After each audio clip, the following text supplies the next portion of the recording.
C'est pas facile de commencer après ça. Je pense que c'est un très beau témoignage. C'est une vision de l'intérieur qu'on n'est pas habitué d'avoir, là, fait que merci.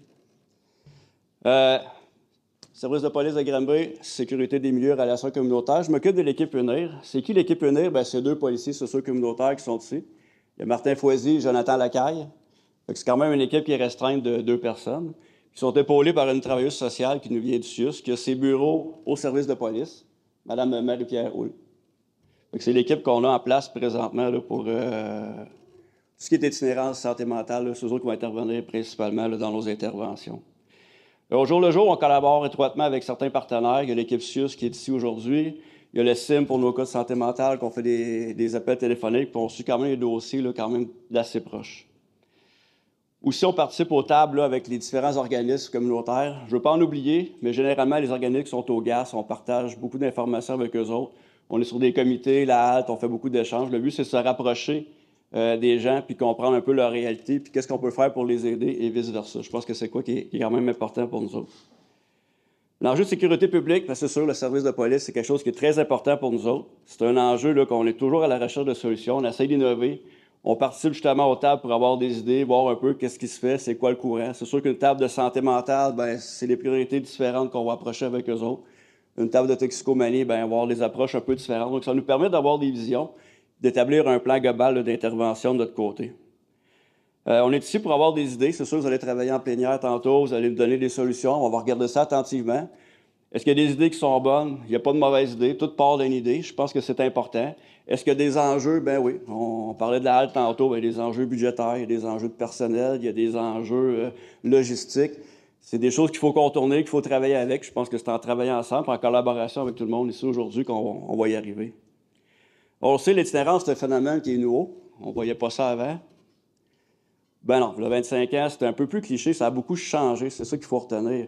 Quand j'ai commencé le 25 ans, on avait 2-3 itinérants en ville, c'était très cliché, là, un monsieur d'un certain âge, usé par la ville, la vie, alcoolique. On les connaissait bien, il n'y avait pas vraiment de mesures en place, mais ça a commencé à évoluer. Plus le phénomène a grandi, ça a évolué. Depuis 2 ans, on le sait, quand on mélange la toxicomanie, les nouvelles substances qui arrivent en ville, la santé mentale, on met tout ça ensemble.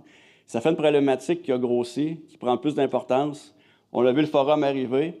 Au service de police, depuis 2 ans, on a l'équipe unique qui a été mise en place pour répondre à ces situations-là. On est rendu une version 2.0. L'année dernière, on avait un lieutenant, un intervenant. On est rendu avec 2. Puis on travaille déjà sur un projet 3.0. Fait que c'est quelque chose qui nous tient à cœur et qu'on travaille beaucoup. Je vais vous parler des partenaires un peu tantôt. Mais c'est quoi qui est en évolution?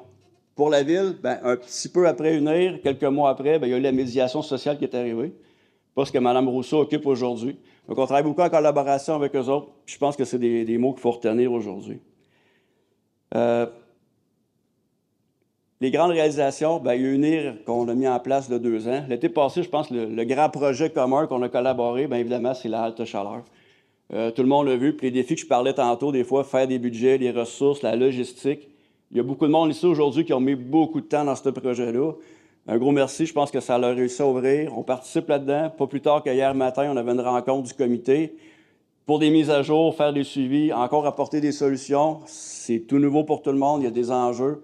On travaille encore là-dessus, puis c'est un dossier qui va être en évolution. Quelle tangente que ça va prendre dans les prochains mois, prochaines semaines? Il faut que ça continue. On n'a pas les moyens que ça arrête. Je pense qu'on va mettre du temps, des efforts là-dedans. Puis il y a beaucoup de partenaires ici aujourd'hui qu'on côtoie sur une base régulière qu'ils ont ce projet-là à cœur. C'est un des grands objectifs qui avait sorti du forum l'an dernier. Donc, on l'a eu, on peut dire ça, je pense. Je suis ici pour parler des réalisations. Je vais vous donner des idées de ce qui a été fait en 2024 pour vous partir aujourd'hui. C'est des choses qu'on a mis en place. Ce n'est pas une liste de tout ce qui a été mis en place. Mais dans votre réflexion aujourd'hui, je pense que c'est des points de départ. On dit, OK, on a fait ça, on peut aller jusque-là. Qu'est-ce qu'on peut faire? C'est quoi nos limites? Il n'y a pas de mauvaise idée, mais on veut quand même vous entendre là-dessus. On va parler, j'ai fait 3 petits volets pour ceux qui sont plus cartésiens. Le premier volet, les aménagements des lieux. On peut faire des changements. Un enjeu qu'on a depuis 2 ans, on parle de crise d'opiacés, on parle de drogue injectable. C'est apparu dans nos parcs, beaucoup de seringues, la consommation a changé beaucoup. Donc, des collecteurs à seringues qui ont été installés dans plusieurs parcs de la ville. Ça, c'est une collaboration avec les travaux publics, Impact de rue qui s'occupe de vider ces bacs à seringues-là. Je pense que c'est une bonne réussite. Les endroits qu'on va les choisir ou les installer, bien, ça va un peu avec tout le monde. Où est-ce qu'on l'a, où est-ce que la mouvance. C'est sûr que le centre-ville, on sait tous là, que c'est un endroit que les personnes en situation d'itinérance, les consommateurs vont fréquenter beaucoup. Où est-ce qu'ils ont été installés? C'est bien sur le marché public, la plage Jean-Lapierre, au sentier de la Rivière, au parc Victoria, au parc Saint-Antoine de Padoue et à la halle du partage. Donc, c'est là que ça a été installé. Est-ce qu'il peut y avoir des enjeux? Est-ce qu'on peut en rajouter à d'autres endroits? Ben oui, ça pourrait arriver. Des fois, les consommateurs changent, il y a un nouveau spot. On va suivre, on va s'adapter avec ça. Petite anecdote, l'année dernière, il y a une cour d'école, terrain quand même isolé, les enfants commençaient à amener des seringues aux professeurs. C'était un enjeu, c'était pas intéressant. Bon, on était capable d'intervenir rapidement. Collaboration de la commission scolaire, non, le centre de service, Val-des-Serres, des lettres aux parents, les patrouilleurs unis ont fait une quinzaine de présentations dans les classes. Il y a des mesures qui ont été mises en place rapidement. On a trouvé c'était qui la personne qui faisait ça. Donc, c'est un dossier qui a été réglé rapidement, mais encore là, c'est un partenariat. Puis quand on parle d'enfants, des lettres aux parents, c'était quand même un dossier sensible, mais qui s'est réglé très rapidement à cause de la collaboration de tout le monde dans ce dossier-là. Deuxième changement qu'on a fait, j'ai mis une date importante, mais le 10 juillet 2024, tout le monde s'en souvient? Je suis sûr que non. On a parlé de le banc de la place Jean-Lapierre. Mon dos, c'est là qu'il est parti. Ça peut paraître simple, c'est un aménagement urbain, on avait des enjeux. Certains, bien, il faut les laisser là, c'est des bancs, ça fait partie du parc. Il y en a qui voulaient le garder, il y en a que oui, il y en a que non. On a fait des comités, des tables. Nous autres, on a mis des mesures transitoires. Bon, ça enlève le banc. On sait que le problème, c'est un attroupement, ce qui générait du bruit. Le monde fait circuler sur le trottoir. Il y avait un enjeu pour nous autres, les voisins aussi. Ben, qu'est-ce qu'on fait? Si on enlève le banc, ils vont aller où? Fait que là, on a mis des mesures transitoires. On a mis des tables à pique-nique un peu plus loin. On les a invités à y aller. Ça n'a pas fonctionné. Puis finalement, ben, le 10 juillet, il a été déboulonné parce que on l'a essayé, mais il est bien parti. Une autre chose qui a été faite cet été, c'est, on parle d'aménagement, ben, il y a des endroits qui sont, exemple, le marché public, puis on a fait ajouter de l'éclairage. Ça rend l'endroit moins intéressant pour flâner, ça rend l'endroit moins facile d'accès. Quand les patrouilleurs passent, on peut voir qu'est-ce qui se passe de la rue, donc ça a réglé une certaine situation. Le dossier que je vous parlais, c'est un peu plus sensible, c'est des caméras. Il y a eu des bris l'été dernier qui ont été faits. À les infrastructures de la ville, on parle des panneaux électroniques, les fameux totems, là, où est-ce qu'on affiche. On parle au marché public, il y a eu des bris. Donc, les caméras ont été installées par la ville. C'est un dossier sensible parce que je sais qu'il y en a ici qui a des caméras, bien là, c'est la vie privée, il n'en faut pas. Il y en a, on va en mettre partout. Est-ce qu'on les regarde? Est-ce qu'on ne les regarde pas en temps réel? Qu'est-ce qu'on fait avec ça? Je vous invite à la discussion, vous allez pouvoir en parler tantôt. Où est-ce qu'on s'en va avec ça? Il y a des moyens électroniques aussi qui se rajoutent de plus en plus. Présentement, ce qui est fait, c'est que les caméras sont gérées un peu comme un commerce. C'est des bâtiments de la ville, il y a des affiches qui sont installées, il y a une caméra ici. On parle des toilettes là, au centre-ville. Les caméras ne sont pas visionnées 24 heures sur 24, 7 jours semaine par personne, sont tout simplement enregistrées. Si au service de police, on avait des méfaits à cet endroit-là, bien, on ferait une demande à l'informatique qui nous sortirait des enregistrements vidéo. Est-ce qu'on est prêt à aller sur des surveillances? Comment on va gérer ça? Je sais que c'est un dossier que je viens de vous dire qui est quand même qui fait réfléchir. Il y en a qui aimeraient en avoir partout, mais est-ce que c'est la solution? Est-ce qu'on va aller là? Je vous laisse en débattre. Le personnel en place, bien, c'est les personnes qui font vivre le projet. On a nos patrouilleurs unir, mais ce sont deux. C'est ça ma grosse équipe. Puis ils ont un gros défaut, l'été, ils prennent des vacances, fait qu'ils tombent un. Ils ont le centre-ville à gérer, ils ont un paquet de mandats. On joue avec les horaires, on fait de l'embauche en temps supplémentaire, on essaie de viser des plages horaires pour maximiser la présence au centre-ville. Fait qu'il y a beaucoup de jeux comme ça. Le problème, c'est que si j'assigne 2 patrouilleurs au centre-ville, il y a quelqu'un qui se désorganise sur le bord de la rivière, bien, ils vont y aller. Fait que ça se peut que pendant 2-3 heures, il n'y ait personne au centre-ville. C'est un jeu de chat et souris, c'est ça la police un peu. On va où est-ce qu'il y a de l'urgence en essayant de faire nos missions. Mais c'est la réalité qu'on a. Fait que c'est des endroits qu'on a ciblés. Est-ce qu'il y a des endroits, des heures, des places? C'est sûr qu'on va cibler le centre-ville, certains endroits. Est-ce qu'il y a d'autres endroits qu'on pourrait cibler? Les organismes. Rentrer à l'intérieur d'organismes, c'est pas de quoi qu'on a dans notre culture. Des fois, les organismes, c'est une chasse gardée. Est-ce que c'est de quoi qu'on peut faire? Je lance le débat. Les patrouilleurs unis, dans les mandats qu'on a, on a appris à s'organiser. Je disais, c'est une jeune équipe, ça fait 2 ans. C'est pas quelque chose qui est rodé à plein. On a des versions 1.0, 2.0. On est en apprentissage.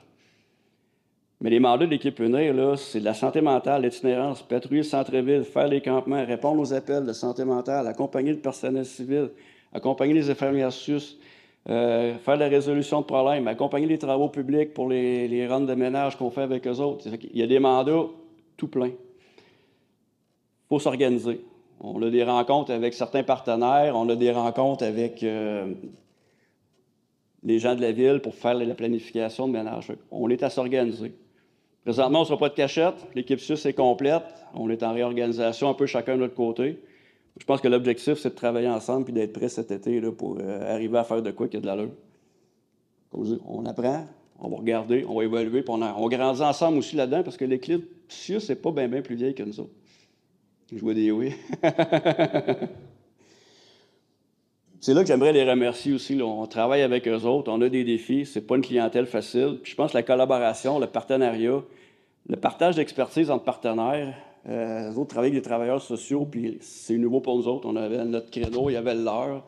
Donc je pense qu'on apprend beaucoup là-dedans, puis on grandit les deux ensemble, puis je pense qu'on a une belle évolution. Fait que merci à tous nos partenaires pour ça. J'avais dit que je parlerais d'eux autres, le service des incendies. Ben oui, les feux, c'est une réalité. Là. On regardait la Californie, un campement isolé dans le bois avec un feu de joie. C'est de quoi qui nous concerne beaucoup. C'est un enjeu réel qu'on a. On fait des tournées avec les incendies. C'est quelque chose qui est vraiment préoccupant, surtout en début de saison. Le bois est sec. On regarde ça. Ils font des tournées avec nous autres presque sur base. Peut-être pas quotidienne, mais 2-3 fois semaine, ouais. Fait que c'est de quoi qu'on regarde, parce que c'est un enjeu réel. On s'assure que les feux sont quand même faits, sécuritaires. On va les tolérer parce qu'il y a des feux de subsistance, mais il faut les laisser faire. Il faut qu'ils réchauffent le matin, il faut qu'ils sèchent leur linge. Il y a certains feux qu'on va tolérer. C'est sûr, quand les risques sont extrêmes, ben là, c'est tolérance zéro. Là, je veux dire, on ne prend pas de chance avec ça. Mais c'est un enjeu qu'on a. Puis avec les incendies, on patrouille les bâtiments, les bâtiments abandonnés, que des fois, il y en a qui vont se cacher là. C'est sûr, s'ils se mettent à l'abri. Le problème, des fois, c'est qu'il y en a un vieux sous-sol qui n'a pas d'électricité, pas d'eau, bien, il se fait un petit feu dans la cave, dans une chaudière, puis... on avait 3 bâtiments abandonnés, là, le coin Saint-Antoine puis Saint-Jacques. Là, ils ont été mis à terre récemment, là, mais je veux dire, il y en avait là presque sur une base quotidienne. Le propriétaire est à presque à la plainte de harcèlement téléphonique pour replacarder à tous les jours. Fait que c'est vraiment des enjeux que les incendies ont, des fois, on ne pense pas. Puis si le feu prend là, ben, il n'y a pas d'électricité, il n'y a pas d'eau, il n'y a pas d'alarme. Le feu peut être très avancé quand on va être mis au courant. Fait que c'est vraiment un enjeu pour le centre-ville. C'est le cas qu'on travaille beaucoup en collaboration avec eux autres. Troisième volet, bien, les lois et règlements. Je ne suis pas ici, j'applique des lois et règlements. Si ce n'est pas écrit, c'est permis. Si c'est écrit, bien, tu n'as pas le droit. On va aller où comme ça? On regarde les modifications. Est-ce qu'on peut en changer? Est-ce qu'on peut se mettre au goût du jour, s'adapter aux nouvelles réalités? Je vous lance une perche là-dessus. Il y a des règlements qui existent. On parle des heures d'un parc. On prend un cas comme Longueuil. Longueuil, l'été dernier, la consommation d'alcool dans les parcs est tolérée. Comment qu'on l'encadre? Est-ce qu'on est prêt à aller jusque-là aujourd'hui? Comment qu'on va vivre avec ça? Comment qu'on va le gérer? Je pense que c'est des questions qu'on peut se poser. Il y a des règlements qui sont difficilement applicables pour certaines situations. La jurisprudence, de notre côté, évolue beaucoup. Fait que c'est des changements qu'on regarde. Mais oui, ça va prendre un changement législatif pour certains secteurs, le règlement des incendies, règlement au niveau de l'urbanisme, règlement des incendies. C'est vraiment ça qu'on regarde, qu'on aimerait vous entendre là-dessus. Avant de vous laisser, j'ai un petit scoop pour vous autres. Depuis 3 semaines, on a commencé des patrouilles. On appelle ça EMIP dans notre jargon. C'est des patrouilles mixtes. Là. Donc, notre travailleuse sociale, 2 jours semaine, à patrouille avec un patrouilleur. C'est un projet qu'on commence à mettre en place. Oui, c'est 2 jours semaine. Ça fait 3 semaines qu'on regarde ça aller, puis je pense que ça va très bien. Puis l'objectif, c'est d'avoir une réponse rapide. Oui, au niveau policier, mais la prise en charge aussi qui se fait très rapidement. Là. Rencontrer la personne pendant la crise, trouver des solutions, l'aider tout de suite. Fait qu'on commence quelque chose presque à la minute zéro. Là. Fait que c'est quoi qu'on est à regarder présentement. On le teste depuis 3 semaines. Il y a des enjeux présentement, c'est sûr. Mais je pense que c'est un projet là, qui s'en va du bon côté. Puis on regarde pour l'élargir déjà un petit peu. Là. Fait que c'est très encourageant pour nous autres. Ça conclut mon segment. C'est sûr que c'est un petit recap là, 2024. On va vous entendre pour 2025-2026. Il n'y a pas de mauvaise idée. Je ne sais pas si je vais vous lire les feuilles ou si on va avoir un rapport, mais on va regarder ça avec beaucoup d'intérêt. Fait que bon forum tout le monde, bonne réflexion.